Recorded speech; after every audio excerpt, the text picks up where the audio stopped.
name's James Hawking, and I'm a piano player.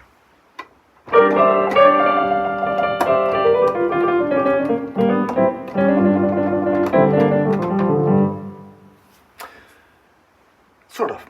So, what I like to do today, if I may be indulged, is just talking about my last couple of pieces. They're called Summer Piano Improvisation and also Summer Piano Dawn Garden Ambient. So they're basically the same piece, but for the ambient one, I've sort of rearranged it, raised it an octave, and added some ambient evolving sound to it, as well as bird song from my garden. So I was out at 4 o'clock in the morning on a lovely summer's morning with my phone and just recorded the dawn chorus, the birds. I mean, it is absolutely fantastic. I mean, the noise and the sound is so, I don't know, so chilling and so relaxing. It's like nature at its best, really. But as usual, this video podcast will be pretty spontaneous. I mean, well, it is spontaneous. I will just speak. I mean, there's no real script.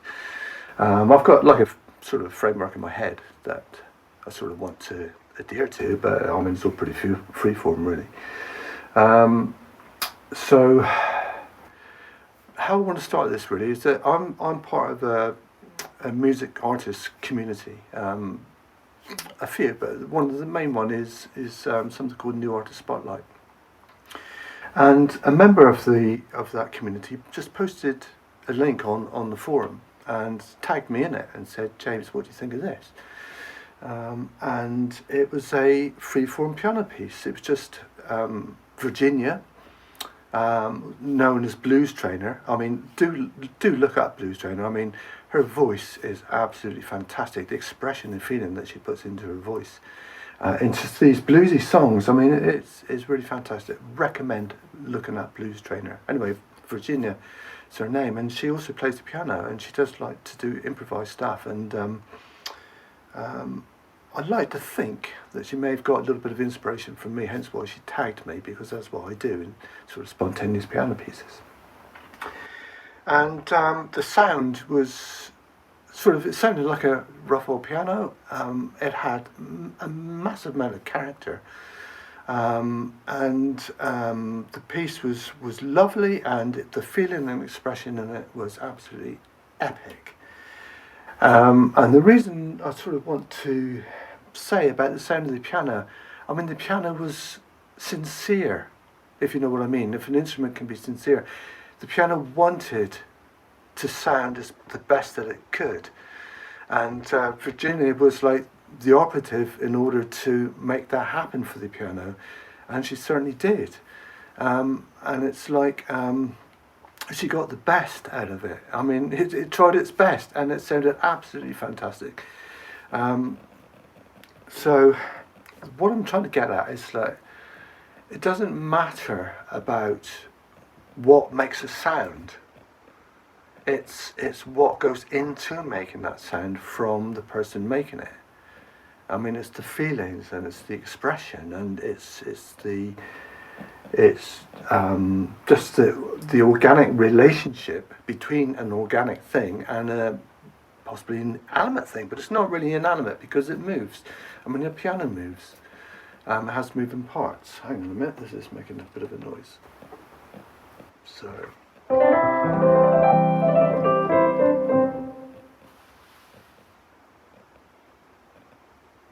Cool.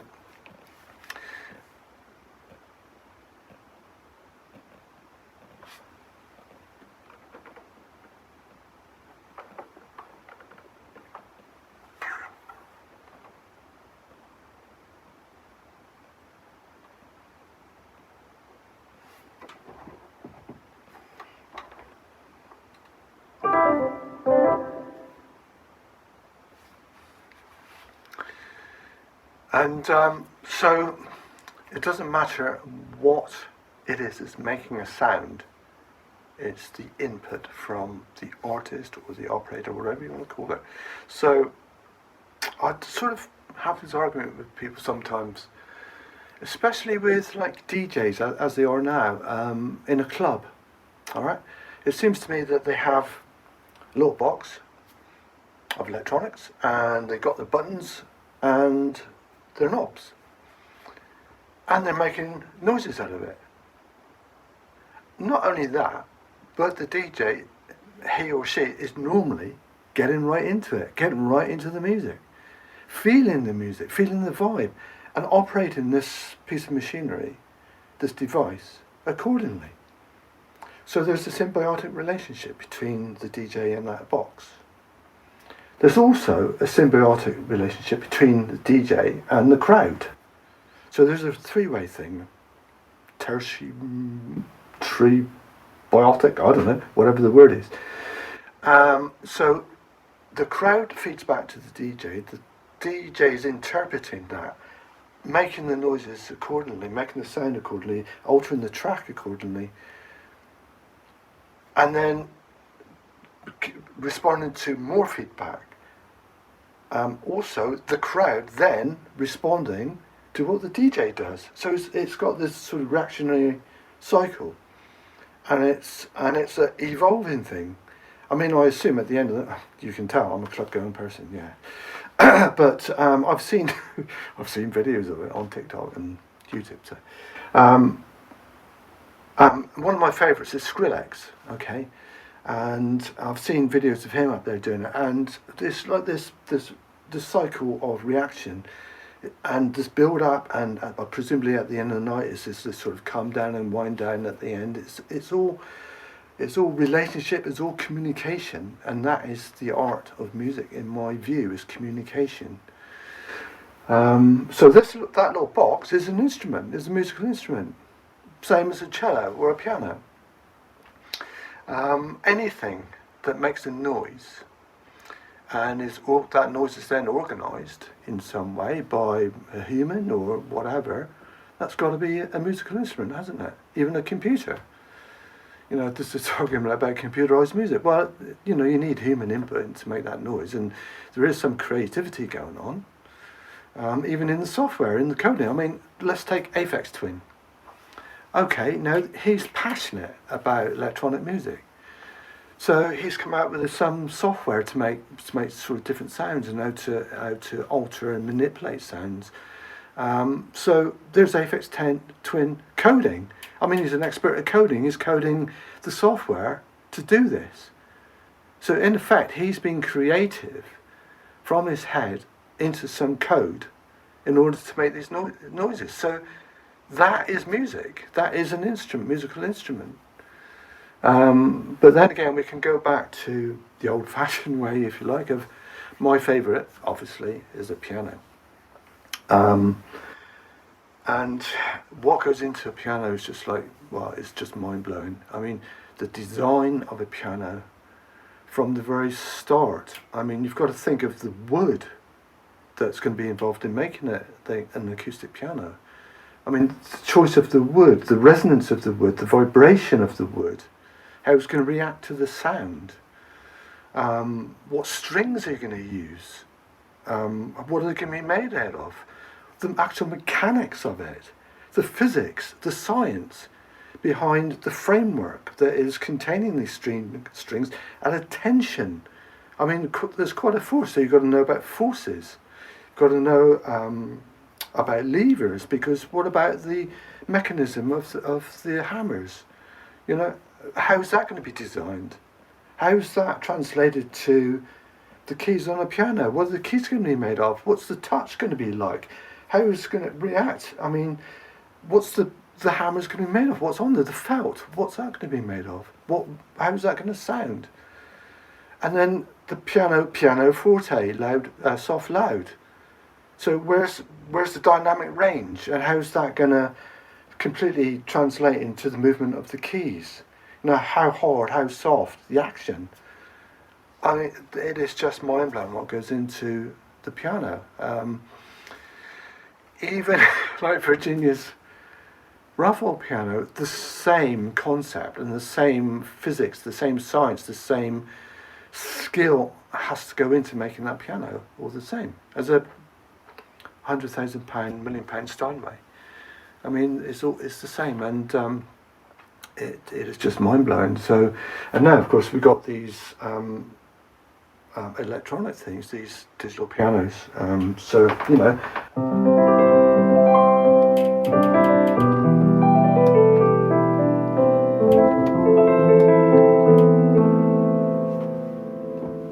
it doesn't sound bad, does it? You know, a few chips. The action on it's not that bad, actually. You know, it translates. Plays loud and soft. I mean, the software, pretty cheap, really, when you think about it. I mean, I'm using Ravenscraft on the iPad. I mean, you know, financial outlay is pretty minimal, really. Anyway, so my relationship with the piano, with music, I've gone into before, in other podcasts and about struggles, if you like, or difficulties growing up as a child with certain conditions, if you want to call it that, or certain ways of thinking that has diagnoses. And the piano is my go-to thing. My life, I've had this, we call it, I'll use the word again, symbiotic relationship with the piano for most of my life. I can't really remember a time when me and the piano have not been, you know, what sort of together, one thing, I suppose, at all. It's just through happen chance that my mum and dad, in our little house, had a piano. I often wonder why they had a piano, but I'm not going to worry about it. I mean, it's been fantastic for me. But I suppose, what would I think? What would I do? What would I have done as, you know, sort of struggling youngster to translate what I was feeling, which I couldn't do verbally and I couldn't do physically. Sort of, it's like nobody knew. I mean, we didn't have words like autism and ADHD and things like that at that time, although I was referred to a paediatrician. Nothing really came of that. I don't think. I can't really remember. What would I have done to communicate the way I felt? I thought about this last night actually, and it probably would be writing. I mean, I was a very imaginative writer. I loved writing, just pen and paper. You know, did well at school with English and creative writing and all that sort of business. And books were like, probably next to music, if not equal to, they were the thing I went to. They were, for somehow, certain authors could convey things in a way that I could relate to, in a way that I couldn't really relate to the world particularly well.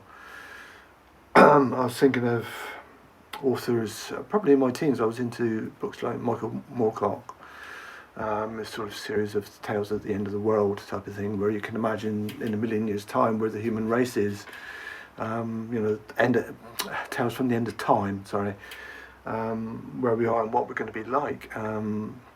I read a lot of John Wyndham stuff. I mean, The Triffids is one of his famous books, and Midwich Cuckoos, which got turned into a film called The Village of the Damned.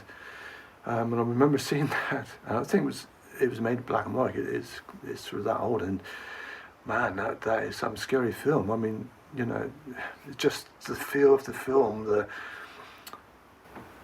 just you know, just the feel of it all. You know, it did invoke some fear, I suppose it would be, yeah, but total interest.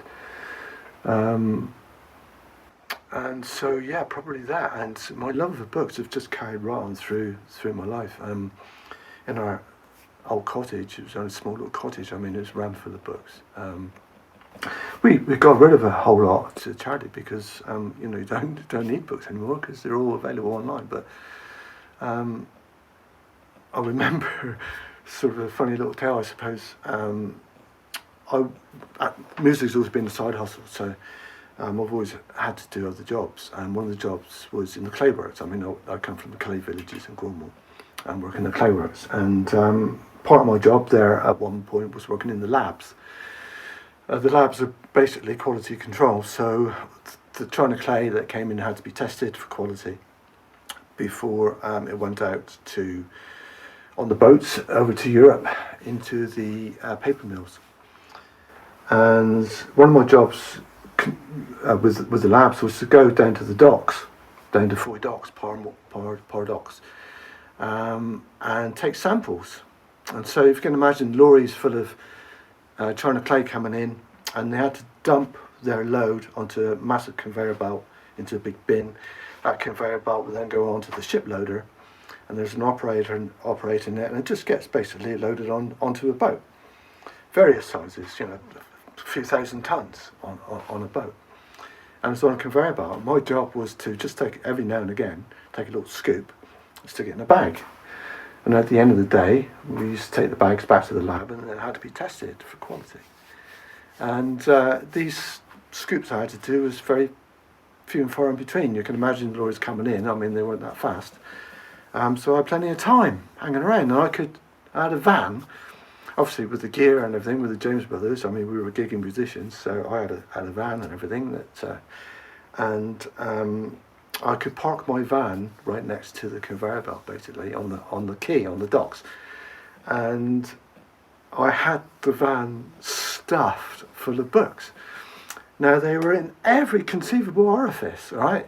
I remember around the seats there was these pillory things going up the side of the seats, and they had like a gap in it, and I had these books just stuffed in the gaps all over, and I could be sitting there, and I would read.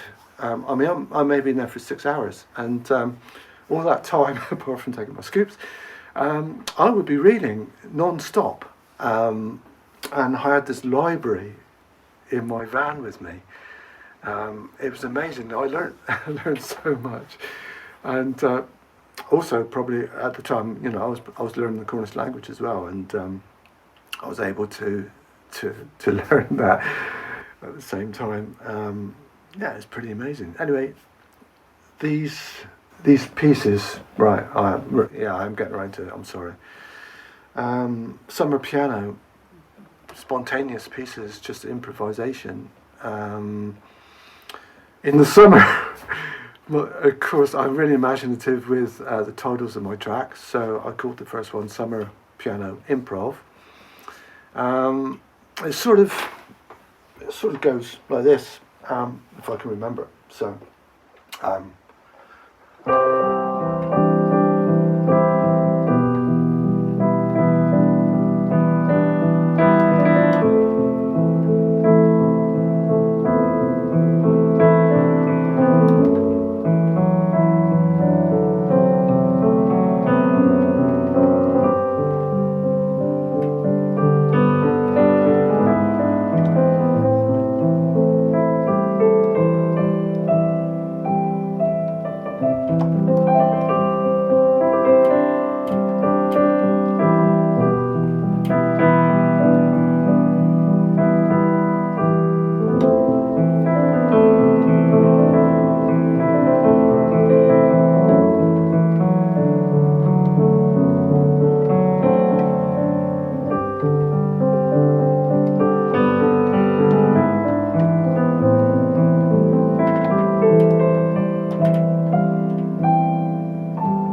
Similar to that.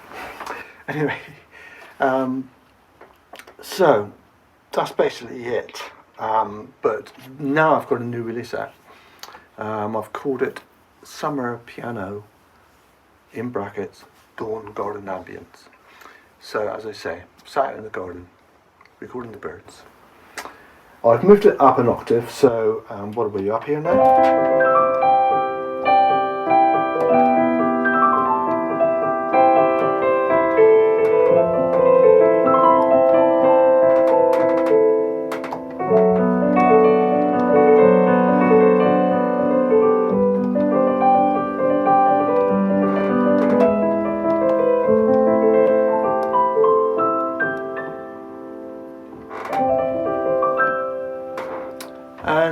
And in other podcasts, I've mentioned Piano Book, which is a fantastic sample library. Amazing sounds there. And a lot of it's free, and a lot of it's for a decent sampler as well, not just contact. And I found this evolving pad. I mean, it sounds pretty good. So I managed to sort of tie it in with the piano structure, and then it's just triggering this evolving pad going. And it's responding to the notes, and it sounds pretty amazing. So so I've stuck that out. It's pretty relaxing, chilled out stuff. I don't know what would you do with it. I suppose at the end of the day, sit down, relax, have a glass of what you have if you drink alcohol, or if you want to skin up, whatever, spliff, whatever you want to do, and just chill out. Possibly at the beginning of the day, so I would describe it as grounding. So maybe at the beginning of the day, if you want just to focus a bit, get it together for the coming day. Maybe it's just grounding, getting yourself focused for that.